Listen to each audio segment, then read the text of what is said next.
CNN's political commentator Van Jones had an interesting reaction to Kamala Harris's running mate's pick of Minnesota Governor Tim Walz over Pennsylvania Governor Josh Shapiro. Let's watch. The conservatives, the right wing, the Republicans, they were chewing their fingernails down to the knuckle because they were afraid of a Josh Shapiro. They were afraid of a Mark Kelly. They're not as afraid of this new governor because they think they can define him. So here's the challenge you've got in this party. And people don't want to talk about it. We got to talk about it. On the one hand, you have a lot of young people who are concerned about Gaza. You have a lot of Muslims and Arabs and others. They have not felt seen by the Biden administration. You start hearing that genocide joke. That was building. And so those folks needed to have a candidate that they could feel comfortable with. This helps them in that regard. But you also have anti-Semitism that has gotten marbled into this party. You can be for the Palestinians without being an anti-Jewish bigot, but there are some anti-Jewish bigots out there. And there's some disquiet now, and there has to be. How much of what just happened is caving into some of these darker parts in the party? So that's going to have to get worked out. It's going to have to get talked through. So that's interesting. Van Jones certainly seems to think it was maybe anti-Semitic. It was maybe because of Josh Shapiro's Jewish identity, that there are elements of the Democratic Party who are not just critical of Israel or critical of its government, as Josh Shapiro himself was. He's been very critical of Netanyahu, but are making the party an inhospitable place for Jews themselves. Very weird to call this part of the party like the darker parts of the Democratic Party. These are people who want folks to have health care, who want folks to have housing, who don't want U.S. resources going to fund endless wars in the Middle East. There's nothing dark about that vision for America. And Donald Trump's kind of on beat with this as well. On Fox this morning, he called in and he said that this pick is insulting to the Jewish people. This idea that Shapiro was not picked because he's Jewish is a bit ridiculous when, again, Kamala Harris's own husband is Jewish, and he doesn't have as much experience as Tim Walz. He's only been a governor for a year. He doesn't have as much of a track record there. When he was in the interviews, there are some reports coming from both his camp and people on the Harris side saying that it wasn't a good interview, that he has ambitions to become the president. That seems to be pretty clear. He's not someone that is focused on the role she needs him for, which is vice president. And he turned some of his campaign rallies into, here's my track record, Josh Shapiro, PA governor, and here's her track record, when he was supposed to be campaigning for Harris. And so there were some red flags there, and it was a pick based on his actions and his merits. Well, yeah, if the red flags were he was going to steal the show from her, I think that is possibly accurate because he was a very appealing candidate in his own right, and Kamala Harris is someone that was foisted on us by Democratic Party elites at the last minute and has not had to go through an actual primary nominating process this time around and is just being crammed down our throats by the media, and was fearful that someone who won elected office in a very purple state, a state that's gone red in 2016, blue in 2020, and who has the approval of a lot of Republicans in the state, centrists and moderates, might overshadow her. So instead, she's going with someone who, has certainly advantages of his own in that he makes progressives very happy. He does have more experience and a longer track record in government than Shapiro does at the executive level. I think that I'm not thrilled with that record. People can watch my radar today to see what I think about his time in office during the pandemic.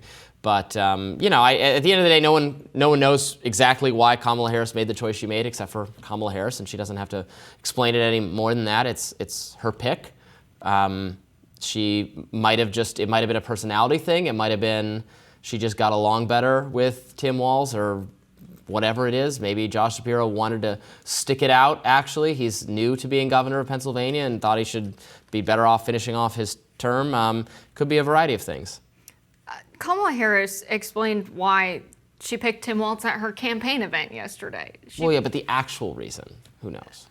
I think she was being honest about the reason she picked him, but saying that Shapiro would steal the show is a bit silly because he doesn't have as much of a track record. She would overshadow him. She has far more experience in public life than him. But if he's so focused on talking about himself, That's going to distract from what's your vision for the country. What's the Harris administration going to do? That's a liability on the campaign trail. You don't want someone who's egocentric to be on the ticket. And so someone like Walz, who's focused on the future of the country, focused on winning this election, not a future election for president, he said he has no ambitions to run. He's focused on how do we deliver for We're just taking everybody at their utter and complete and absolute word here. Yeah, absolutely. He says he doesn't want to run for president. I believe him at that. Yeah. Okay. I think he might very well run for president. I don't care if he does. It's fine. He should be free to pursue the presidency, as virtually every person who has occupied the position of vice president has done at some point in the last 40 years. He would be ready to serve if he had to, but his words, which he offered up without being prompted, was, I have no ambitions to ever run for president. So if something happens to Kamala Harris, sure, that's the job of the vice president. He can step up and serve, but he doesn't want to run. If by something happens, Democratic elites decide at the very last minute, without any sort of democratic process or primary process, that they will swap her out for someone else, he would be ready to serve? Is that what you're saying?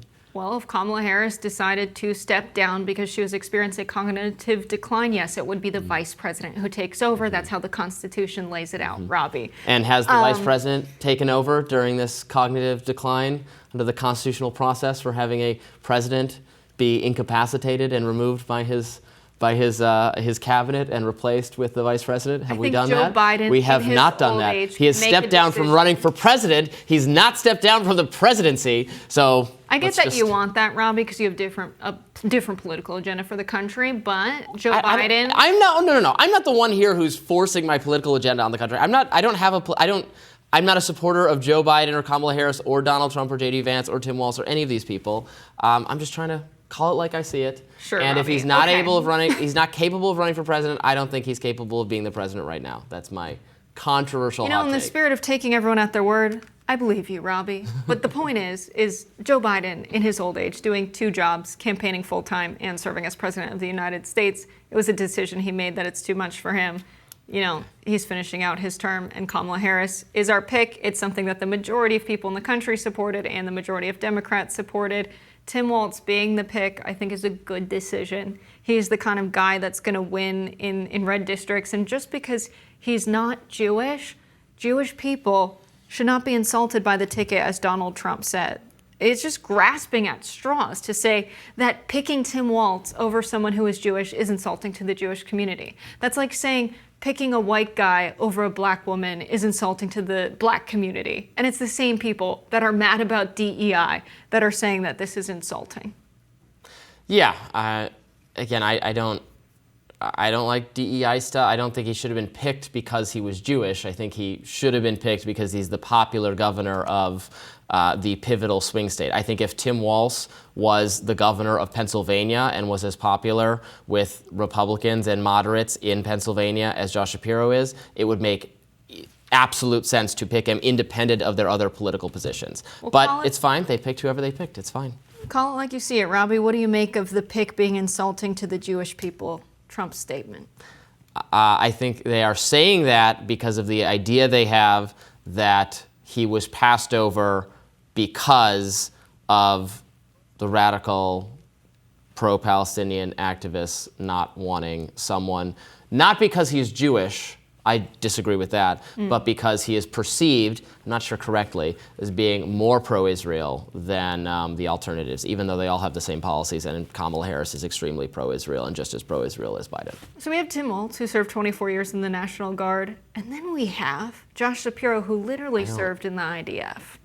Well, now we're switching to who do you prefer? I was making who do I think was the better choice in terms of Kamala Harris winning the election, and I think the choice was pretty clearly Josh Shapiro. In terms of who is more who has more military service, I don't care about that. I don't like. It's objective. Tim Walz is no, it's not objective. It's completely subjective. You didn't even let me finish what I was saying. Right. It is objective to say that someone who served in the IDF is more pro-Israel than someone who has not, right?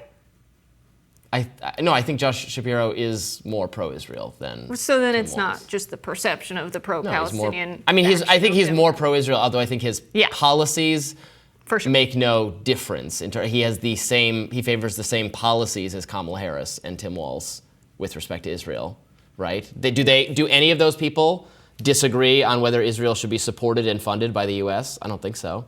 Do they disagree on Netanyahu? No, they all think Netanyahu is bad. They all kind of, sort of want a ceasefire, but are not really willing to push for it, right? They all have the same policies. Josh Shapiro has made multiple statements favoring Netanyahu. When people were protesting Israel's actions, Josh Shapiro equated them to KKK protesters. But that has nothing to do with Netanyahu. And Tim Walz, no, but Josh Shapiro has made statements in favor of Netanyahu many times throughout his political career. He also served in the IDF. That is something that cannot be forgotten. But Tim Walz is someone, when uncommitted voters were casting ballots in primaries, he said, I think that's good. I think it's good they voiced their concerns. That's very different from calling the pro-Palestine movement and the movement critical of Israel the KKK. They're very different on the issue. All right, if you say so. That does it for us today on Rising. And it is just Wednesday. What a long week. We shall be back here delivering more news, more friendly debate for you to consume. Hope you're enjoying it. Be sure to like, share, and subscribe so you never miss any of our content. And for those of you who like to listen while you're on the go, we are available wherever you get your podcasts. Bye-bye. Bye, y'all.